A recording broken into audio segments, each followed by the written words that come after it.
Bonjour à tous, j'espère que vous allez bien. Je vous retrouve aujourd'hui pour le book haul de l'été.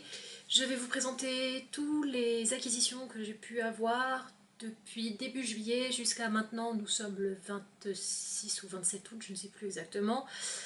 J'ai 12 livres à vous présenter, donc on va y aller sans trop tarder.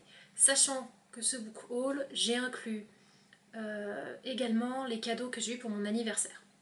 D'ailleurs, on va commencer par mes cadeaux d'anniversaire. J'ai reçu de la part de ma meilleure amie un livre qui était dans ma wishlist depuis un petit moment. Il s'agit de La danse hésitante des flocons de neige de Sarah Morgan aux éditions Harlequin. J'en ai beaucoup entendu parler de ce livre où on va suivre apparemment l'histoire d'une jeune femme qui s'appelle Kayla Green et qui va quitter New York si je ne me trompe pas. C'est ça, et elle va aller dans une station de sport d'hiver et elle va faire des rencontres, tout ça. Ça a l'air un peu dans le style des comédies romantiques que j'aime bien regarder. Donc celui-là, je vais le lire avec grand plaisir, mais quand le froid sera de retour, en hiver, avec une bonne tasse de thé. Donc j'ai hâte de pouvoir le découvrir. Toujours de la part de ma meilleure amie, j'ai reçu Le Tilleul du soir de Jean Anglade aux éditions Pocket. On y suit l'histoire de Mathilde, une vieille femme qui vit dans un petit village où elle est quasiment toute seule, dans une vieille ferme, où elle a tout vécu toute sa vie et malheureusement sa santé ne lui permet plus d'y rester. Et elle va devoir quitter sa ferme, laisser ses animaux derrière elle et partir dans une maison de retraite. Et on va suivre à travers Mathilde la vie dans cette maison de retraite. Je vous en parlerai plus en détail dans ma prochaine vidéo pour mon bilan lecture parce que je l'ai déjà lu. Ensuite, ma sœur m'a offert The Right Attitude to Reign de Alexander McCall Smith aux éditions Abacus. Je ne sais pas trop de quoi ça parle parce qu'en fait j'ai même pas lu le résumé à l'arrière. Je fais confiance à ma petite sœur qui m'a dit bah, écoute, quand j'ai trouvé ça, je me suis dit que ça pourrait te plaire. C'est un livre qu'elle a trouvé d'occasion, ça me convient très bien, donc je n'en sais pas plus, je le découvrirai avec plaisir bientôt. Ensuite, lors de nos vacances en famille où je suis allée en Bretagne, ma sœur a trouvé dans une cabane à livres ce livre-là, Les yeux couleur de pluie de Sophie Talmen aux éditions Le Livre de Poche. Et lorsque je suis partie de chez mes parents, je l'ai sans faire exprès glissé dans le carton que je me suis envoyé avec les livres qui ne rentraient pas dans ma valise. Donc j'ai ce livre-là dans ma bibliothèque désormais, même si techniquement c'est ma sœur qui l'a trouvé dans une cabane à livres. Bref, on y suit l'histoire de Marie-Lou, qui est une interne en médecine, qui travaille dans un service de neurologie à Brest, et on va suivre son histoire, son arrivée à Brest et qui n'a jamais quitté sa ville de Grenoble, et comment elle va s'intégrer dans ce service, les rencontres qu'elle va faire, etc. Je vous en parlerai pareil, plus en détail dans la prochaine vidéo, parce que lui aussi je l'ai déjà lu. On continue dans les livres trouvés dans des cabanes à livres, boîtes à livres, ça dépend comment vous appelez ça. J'ai trouvé Au-delà des pyramides de Douglas Kennedy aux éditions Pocket. Je n'ai jamais lu de Douglas Kennedy et celui-là, ça peut être intéressant. On y suit, si je me trompe pas, c'est un récit autobiographique sur un séjour qu'a fait Douglas Kennedy en Égypte. Je n'en sais pas plus que ça, je verrai bien. Ensuite, mon gros plaisir de ce book haul, j'ai aidé ma petite sœur, je l'ai emmenée à un entretien d'embauche dans une librairie puisqu'elle va faire un... Enfin, elle fait d'ailleurs puisqu'elle a été acceptée. Elle fait un apprentissage pour devenir libraire et pour me remercier de l'avoir emmenée en voiture, elle m'a offert le tome 2 de La Passe Miroir de Christelle Davos, Les Disparus du Clair de Lune aux éditions Gallimard Jeunesse. J'adore cette édition, j'attendais que le deuxième tome sorte en poche parce que moi le premier je l'avais en poche. Je dis je l'avais puisque je n'ai plus mon exemplaire, je l'ai envoyé pour qu'il fasse le tour du monde. Allez sur le blog et vous comprendrez quel est ce projet. Et voilà, donc ma soeur m'a offert le deuxième tome, on y suit la suite des aventures d'Ophélie. Je ne vais pas faire de résumé pour ceux qui n'ont pas lu le premier, ce serait dommage. Je suis ravie que ma soeur me l'ait offert. Et je vous en parlerai un peu plus en détail aussi dans ma prochaine vidéo parce que vous doutez bien que j'ai pas attendu, je l'ai dévoré. Et pour aller avec le tome 2, ma mère m'a donné son exemplaire du tome 3. Donc La Passe Miroir, livre 3 de Christelle Davos, La Mémoire de Babel, toujours aux éditions Gallimard Jeunesse.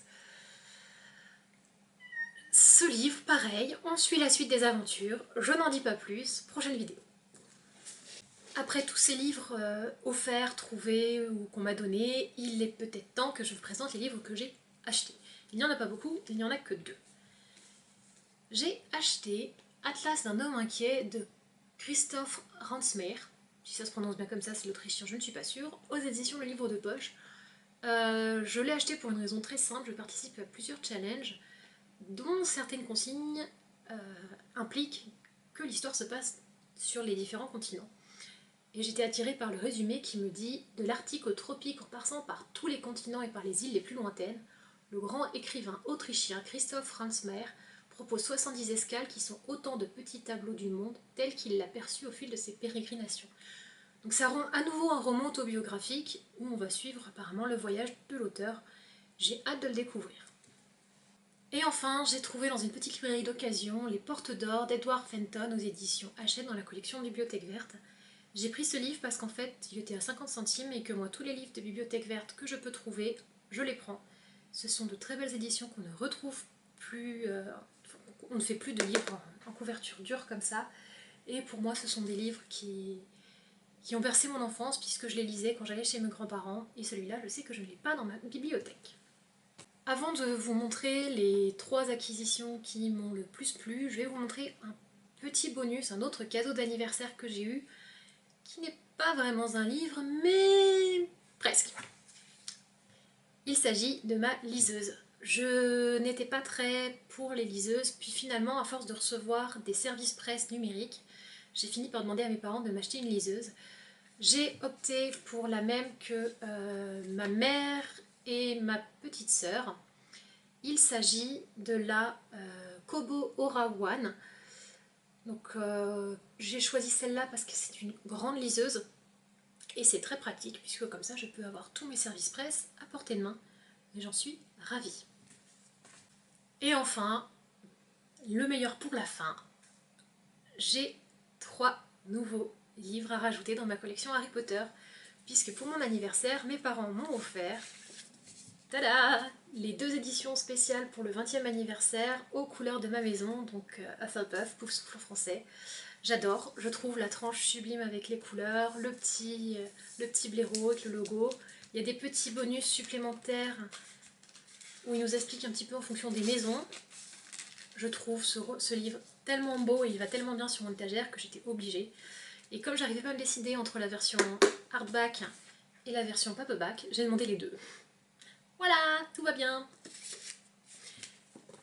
Mais ce ne sont pas les seuls Harry Potter qui ont rejoint mes étagères ce mois-ci. Lors de mes vacances en Bretagne, j'ai réussi à mettre la main sur Harry Potter en breton. Donc, je vais probablement très mal le prononcer, je ne parle pas le breton. Qu'il s'agit d'Harry Potter à Maen Arthurien aux éditions Anne Amzer en Banner. Désolée les bretons. Je suis ravie d'avoir mis la main dessus. Je cherche à le trouver dans les langues régionales, je trouve ça tellement chouette d'avoir pris l'initiative de les traduire. Et celui-là, j'en suis vraiment très très fière. Et mon petit plaisir, c'est de chercher les noms des maisons dans les langues. Voilà, par exemple, ma maison Hufflepuff, en breton, se dit Puff-Tuff. Et je trouve ça génial. Donc voilà pour mon book haul de l'été. Il me manque encore 3 livres que j'ai commandés chez Book Depository et que je vous présenterai du coup en septembre, puisque le premier est arrivé, mais il m'attend au bureau de poste, j'ai pas pu aller le chercher, donc j'irai le chercher lundi.